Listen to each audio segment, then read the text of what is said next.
right, ladies, let's hop into the discussion. So the first question I want to ask you, you've both kind of just touched on the problems you're trying to solve in the fintech industry. Can you tell me what you most struggled with when you were trying to launch your fintech company? What was the biggest pain point for you? And either one of you can take it away. I'd love to hear from both of you. I can jump in. I really struggled with, and I think this is common amongst a lot of founders that come at a challenge from their own need and not knowing the area. So I didn't come at a fintech company and the building of it with a finance background. I did not come from Wall Street. In fact, I come from refugee parents who came to the US to escape a communist regime, who are artists and have had to learn everything myself, namely in the business space. And so there was a lot of questioning about whether I would be able to build a platform, whether I would gather the right team together, whether we'd be invested in by fintech institutional founders, all of those hurdles, and I'm sure more to come. But we've just dug in, put our heads down, done the work, and straddled those hurdles. And frankly, a lot of people that are in the fintech space have become consultants and are navigating the same challenges that we're solving for. So that's helped us tremendously, and making sure that we tell that story effectively has helped. Awesome, awesome. Yeah, and I think for me, thinking back to our earlier days, it was really centered around how to figure out how to hit the traction that I needed to move the company forward when you don't have a lot of funding. I'll be very frank about that. I started Wealthy with $7,000. That's definitely not enough to launch a fintech, and especially grow and scale it with the vision that I had. I didn't have a lot of friends and family that could put in and around. I was probably one of the more affluent people in my family.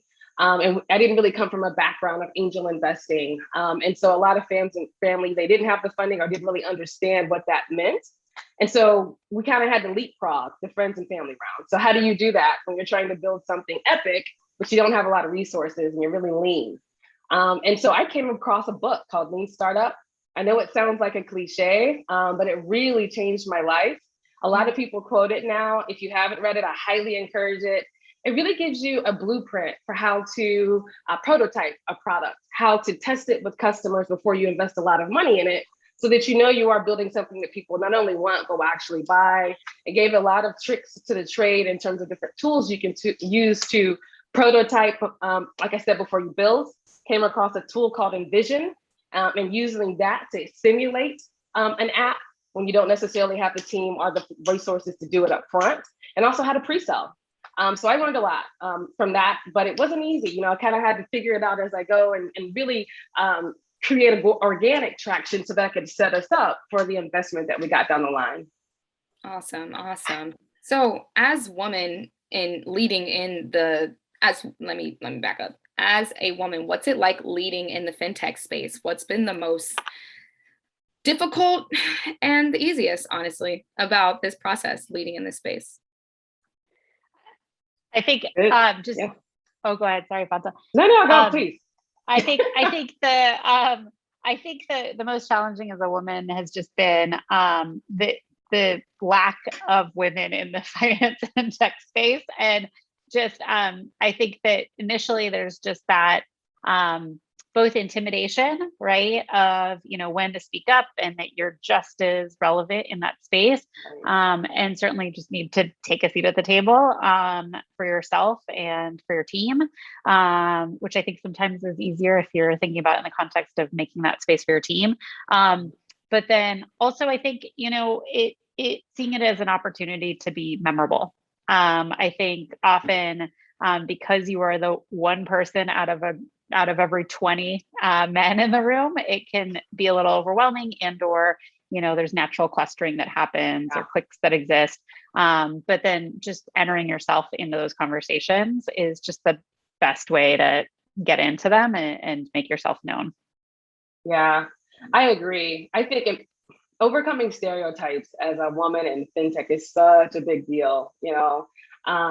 For us, I really had to learn how to, despite being in a room where I'm typically the youngest, typically the only woman of color, not the traditional finance person. I have a pretty strong background in development finance, but banking and those kinds of core sectors didn't really have the stereotypical background for that, former foreign service officer.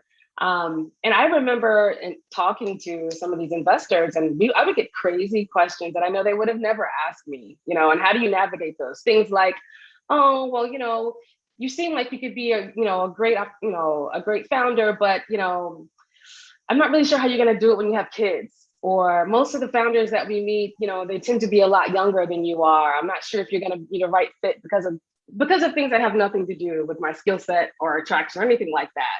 And you'd be surprised how many meetings I've had, people literally say that to you. And in my mind, I'm thinking, is that even legal for you to say?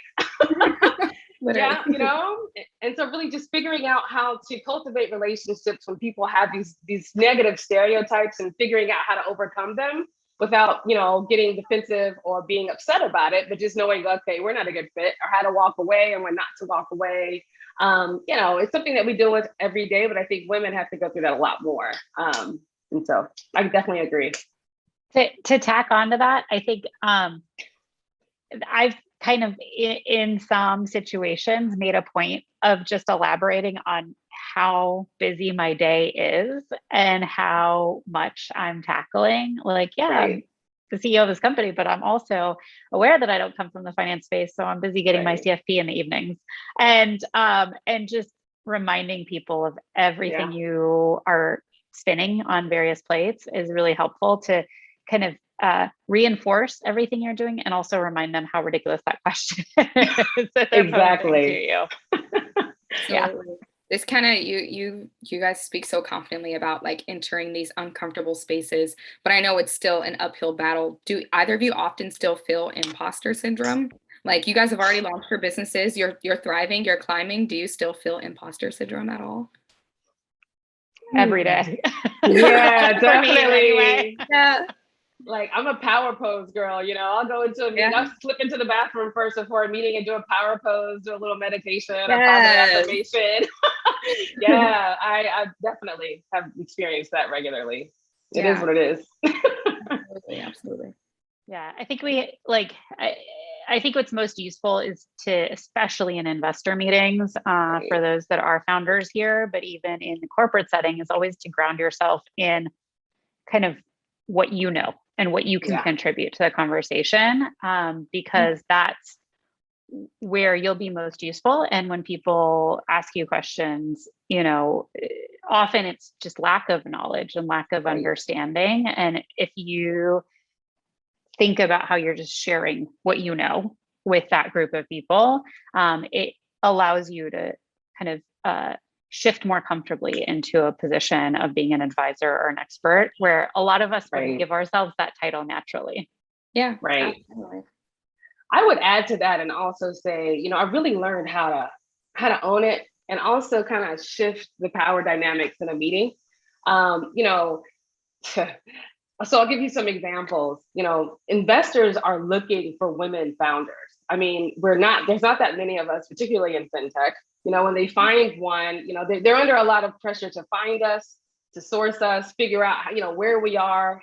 And you can own that. And, it's a privilege to talk to them, and it's also a privilege for them to talk to you. They need you to do their job, right? And so going into meetings with owning that, there are certain questions I've learned to use. Every investor is not a great investor. How many deals have you exited or IPO'd?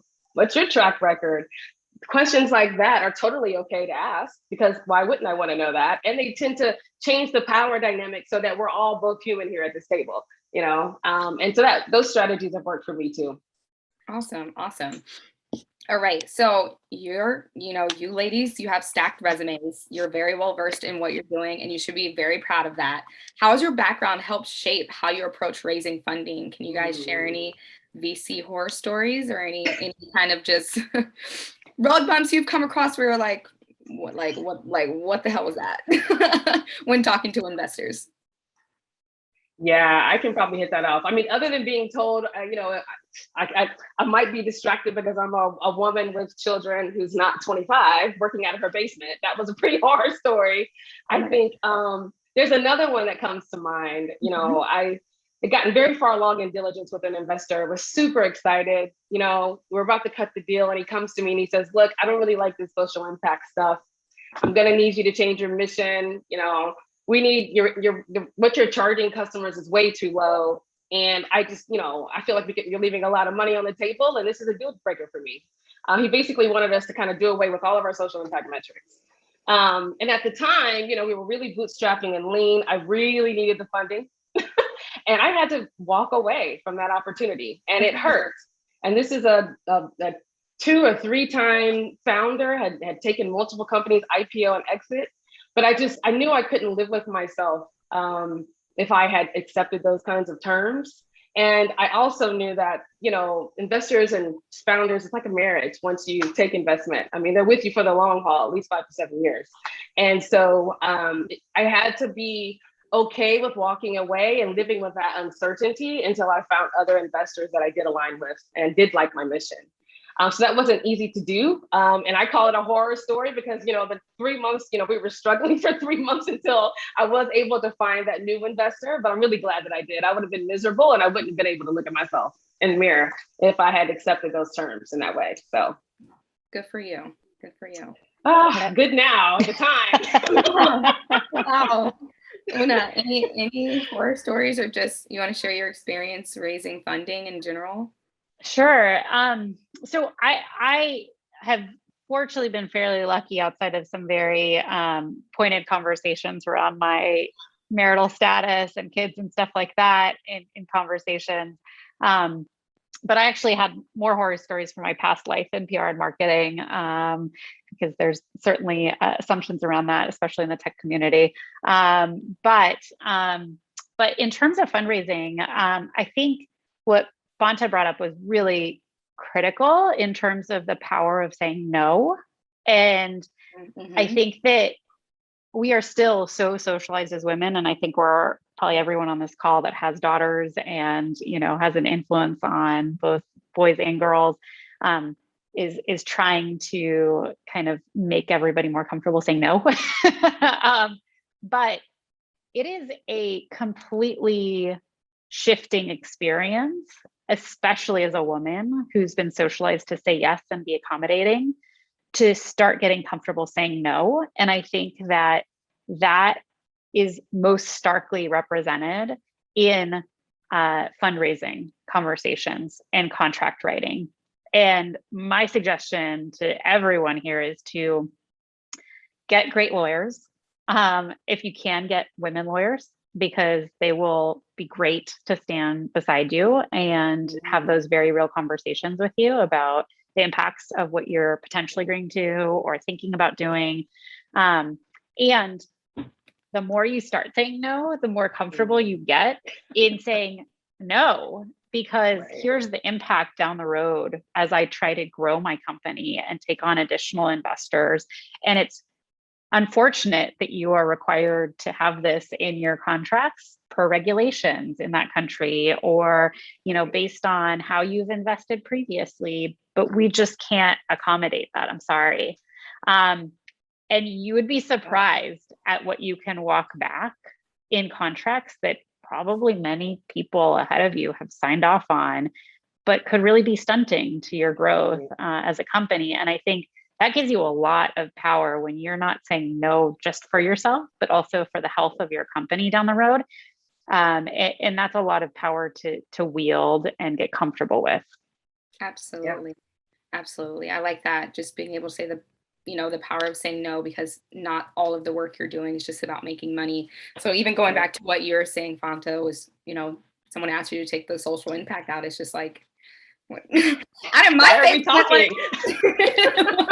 Were you not listening to anything I said? But this is not your company.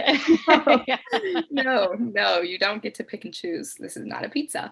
But Fanta, this is a question for you from the chat from Tiana. She wants to know, can you reshare the name of the book mentioned earlier? If you want to type it in the chat or drop a link, someone would like to know what that book is. Yes, I will put it in the chat. It is Lean Startup. And the author, I think it's Eric Ries, is how you pronounce his last name, but I'll put it here. Life-changing. Awesome. I think every founder, particularly women founder and founder of color, should read it. Awesome. Cool. Awesome. All right, our next question. So when it comes to even raising venture capital, a lot of women founders have to provide case studies compared to, white male founders. White male founders often get told like, yeah, it's a great idea, here's the money. Women, you guys get a lot of pushback. What are some challenges you faced raising venture capital for your ventures outside of the ones you just mentioned? Have you felt like you've had to over prove your mission and the work that you're doing in order to land those deals? And if so, do you still take them? Like that was a lot of work. Like Yeah. do people believe in you or not? So yeah, that was kind of a few questions in there, but what do you guys think? Yeah, I can kick that off if you like. Sure. Definitely, and it's funny. It's something that I think it's become so common and so ubiquitous amongst women founders, agnostic of sector, that there's actual real data behind it now. I was at a conference that was being sponsored by the Angel Capital Association. And at the end of the day, we were all pitching. It was hundreds of angels in the room. At the end of the conference, they brought out a very interesting report. And if I can dig it up, I'll share it after the event. But it was a lady who she was a PhD, and her dissertation was looking at the disparities between women raising and men raising. And she participated in all these pitches and collected all this data. And what she found is that women now tend to get harder questions from investors. They tend to, the data show that women also face, they tend to face the need to, investors tended to ask women questions so that they had to basically figure out what's wrong with the business, versus men who often get asked questions that help them to show and highlight what's right, right? Mm-hmm. And then lastly, the traction expectations. Women tend to have much higher bars to get through compared to men. And I was so blown away. I was sitting there listening and my face was getting red because in my head I was thinking, oh my gosh, I have lived through this so many times. Can't tell you how many male colleagues. So I love them to death. And I will say it's not easy to raise male, female. It ain't easy. So I give them their props for that. But I've definitely experienced, very situations where I'm pitching with a male counterpart. We've gone through the same accelerator, for example, same traction. Maybe I've got a little more. And for some reason, he gets funded and I didn't get funded, or been in meetings where it's like, wow, you guys I can't believe you're early stage. You have such traction, but then you're judging me by Series A metrics. And so, yeah, I think that we do experience it. The industry's starting to recognize it, and I'm glad there are reports like that out there so people can take notice. But there's still a lot of subconscious bias when it comes to gender and investing, unfortunately. Absolutely. Yeah, I would second that. I think so I have thoughts in terms of how to help your odds there, and then also kind of how we can help each other, across the audience and in corporate settings too. But one is, I think what's interesting that either exacerbates that issue or kind of minimizes it a little bit is also geography. And I found that that's really key as well. Like the types of conversations that you can have in San Francisco versus DC or New York versus Tel Aviv versus Germany. Like there are certain investors and populations that are more used to seeing women leaders, right? Which then increase your odds of somebody saying, well, you seem like you're, really approaching this from a business perspective, i.e. a more conservative growth trajectory rather than we're going to build a rocket and it's going to fly to the moon next year. And so I would be mindful of that as a woman founder. For those that are women on this call, position yourself in even geographies that are more comfortable with women leaders. And I would put those largely on the East Coast, where there's just more precedence for women growing huge businesses in real estate, retail, different spaces, which then can be used as proxies for whatever sector you're fundraising in, because there will be that comfort. There will be those circles of women that are investing more regularly in companies rather than defaulting as much to kind of male founders or kind of these overblown 3x metrics. I think the other part of that is also, as a woman founder, getting more comfortable with kind of here's your financial modeling that's conservative and realistic and grounded and that you feel frankly more comfortable with, probably. And then also kind of creating a parallel that is the 3X model. If all the things go well, if you take over the entire market or expect to do that in 3 years, get comfortable in that, get coaching in that and practice in that, because there will be those investors that as a thought exercise and as an ambition exercise will say, what if I gave you, $10 million tomorrow? What would you do with it? Right. Mm-hmm. And I think we need to get more comfortable answering those questions as well and getting coached in them and just having that off the cuff. Well, this is what I would do and this is what I would blow out. And so I think those are two things that we can more effectively do in this space. And then in terms of mentoring and coaching, I think we just have the responsibility to each other to be great coaches and mentors and continue opening doors for each other so that this continues to be minimized as much as possible. Absolutely. All right. So we've already, we were just touching on it, gender parity. We're a long way from it in the fintech sector. But what are some steps the industry can be immediately taking to elevate and support women fintech founders? In layman terms, what do you guys need from the industry to feel more elevated? Fonta's like, I have a whole list. Yeah. I have an entire list. Where should I start? Right. No, I mean, I think that we're benefiting quite a bit from the change in mindset. So I want to put that out there too. There are a lot more women-focused funds now. The W Fund is a great one. You guys should check them out. They've invested in us, and they are all about community for women, empowering women, and being very unapologetic about that. I think there's quite a few of them that are cropping up all over now, even more so. Women investing in women. And when it comes to things that, I can only work through examples that I know that have been effective. And so, for example, MasterCard Start Path has got a great example of a large corporation that has intentionally gone after women and Black and Brown founders that have been kind of underrepresented, and finding commercialization opportunities for you within MasterCard. That's huge. Even more than funding, access to capital it's pretty incredible. We've seen a lot of support through programs like that. I think access, I guess, is what the main takeaway from my comment. Like, oftentimes as women, we don't even get the opportunity to get into the room. We don't get invited to the old boys kind of club that's golfing on Saturday, and that's where the deal was made.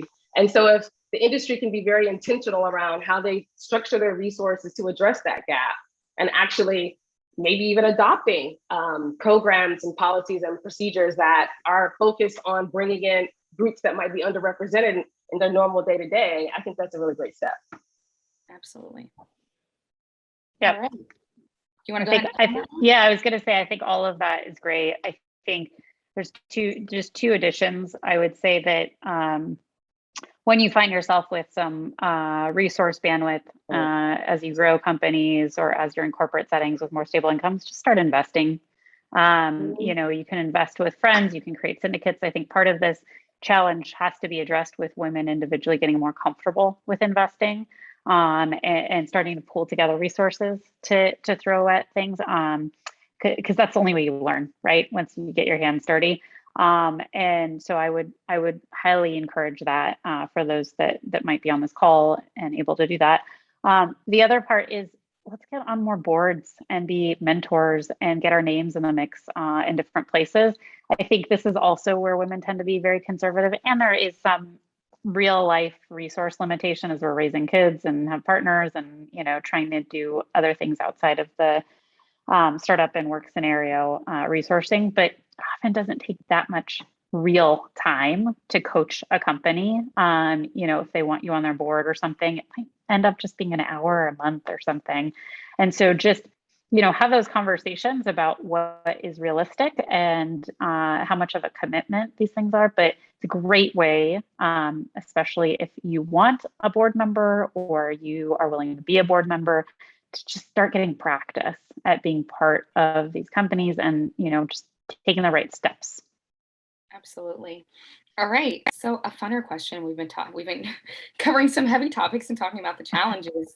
How do you stay resilient and steadfast on your mission while facing the challenges that you are constantly up against? In layman terms, what keeps you motivated? Yeah. I just love talking to people.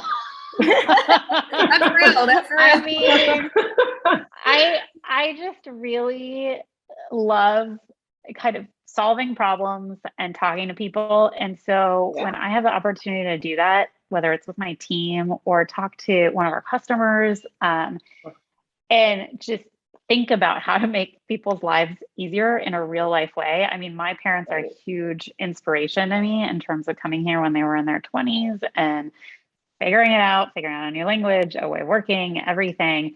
And there's just so much that each of us individually can do, never mind like, by function of our startups and companies. But I think that always grounds you. The real conversations about what are you struggling with? How can I help you? How can I help you with the company? How can I help you with mentoring? Like, it just doesn't get more real and impactful than that. And that gets me up in the mornings every day. Awesome. Yeah, I agree. Community is huge.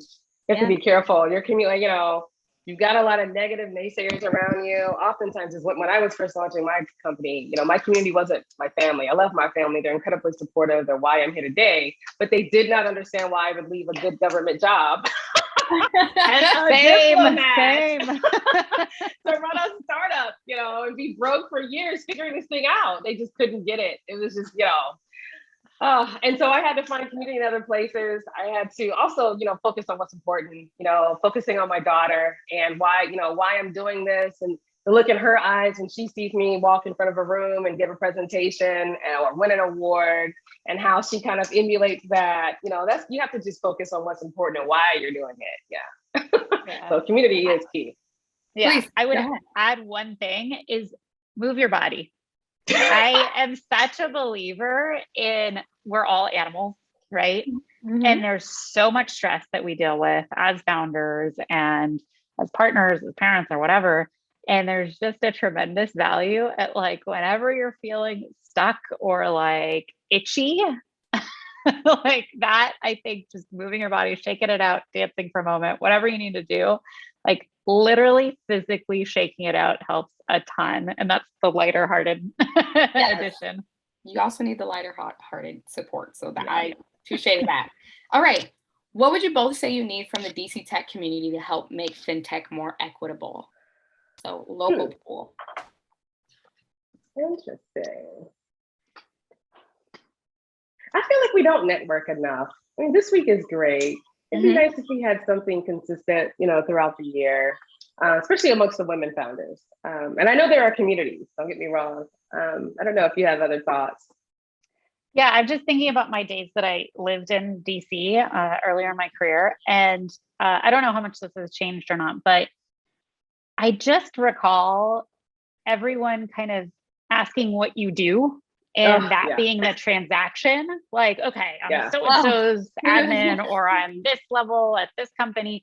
And while that is helpful to know sometimes, it's not very multidimensional. And whatever somebody's career is, or that their position in that moment is not holistic or dynamic. And I think what would be great to the point of networking and community and all of that is always having a follow-up question of like, what else are you interested in? Or like, what else do you do? Where do you volunteer? Or where do you find yourself spending time outside of that position or role? Because I think that can lead to a more dynamic conversation where then you can talk about supporting each other in a variety of different ways, and just get to know somebody more human wise rather than business card passing wise. That's a good point. I like gasped and had like bad nostalgia when you said that, like the what do you do question. And especially for me, like I feel like I myself am consistently having, not me becoming a part of the panel, but I consistently have imposter syndrome because I'm like, I'm a Black woman technology reporter who's bald with a Harry Potter sleeve of tattoos. I walk into rooms consistently and I'm like, I know I don't look like what people assume someone in this role would look like. And so people are like, yeah, what do you do? It's more of like that type of thing. Zeroing in. I feel like my elevator pitch is burned into my brain and I don't want to say it anymore. But touche to that. I will say when I feel like I was first getting a part of the DC tech community here, which was like 2000, like 2000 into 2017, sometime in 2018, when I took on my first full-time role as a tech reporter. The co-working spaces were such a big draw and pull for community and gatherings. So, which was 1776. I used to have a seat there at the original location before they moved. There was DC Tech Meetup. I used to go to a bunch of just different meetup groups. Then Mindspace popped up. There was a bunch of just different co-working spaces that had different communities. And I feel like, one, because of COVID, we've lost that connection, that network connection, and two, we're all just still in the midst of like figuring out what getting back to that looks like, but also in a safe manner. And it might not ever look the same again. Just thinking about DC Tech Meetup, I'm like, whoa, like it used to be 200 plus people in a room. I used to watch presentations. I'm like, that doesn't even seem like it's feasible, in today's day and age. So I'm touche to that, Fonto, wanting to get back to those type of community events, but also, oh my God, my head is like burning with elevator pitch still. So touche to your point too. Yeah. But all right, last question before we do some wrap up points. Let's talk about your wins. What are some achievements you are proud of at your companies? That could be literally anything, literally getting your first dollar and hiring an employee, being able to like break even, make revenue, whatever it may be. What was your first official win, and what are some other achievements you guys have had? Oh man, okay, I'll put it out there. So we broke $1 million in venture capital. Congratulations. Yeah, so that happened last year. Huge, huge for a lot of reasons. One, it really helped us to finally get the resources we needed to really scale and hit some key milestones I've been working on for a while. I think we're number 56 or something. I know that's awful, and I don't know the exact number, but I think less than 100 women, African American women, have ever raised over $1 million, which is insane when you think about the number. What? Yes, that's a real data point. Yes. Yeah, it's kind of crazy. So it's kind of cool to be in that group. And, I have a lot of mentors and advisors and investors that helped us get there. But it's also kind of bittersweet. Like we need others. So anyway, that was a huge milestone for me and for the team. Absolutely. Absolutely. That's huge. Yeah, we've got to talk after this, but so we will. Along those lines, I've been able to fundraise twice during the pandemic, so I'm really happy about that, and feel really fortunate. Our numbers have certainly, and our growth has certainly been helped along the way as people have become freelancers more and more.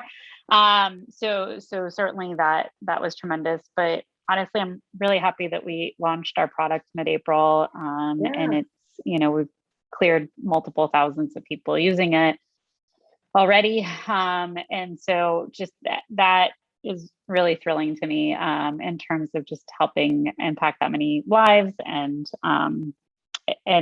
then scares the shit out of me in terms of how many more people we want to help and how we're going to do it and how we're going to keep growing. But that's the everyday challenge. Absolutely. All right. Any lasting, lingering points? If you guys want to share any resources for women fintech founders who are either struggling or trying to just find their way upward, coming from two successful founders like yourselves, please take this space to share. And also, if you guys want to drop your LinkedIn links, websites, anything like that in the chat right now, that'd be great. So attendees can grab them before we close out. I would say, accelerators help.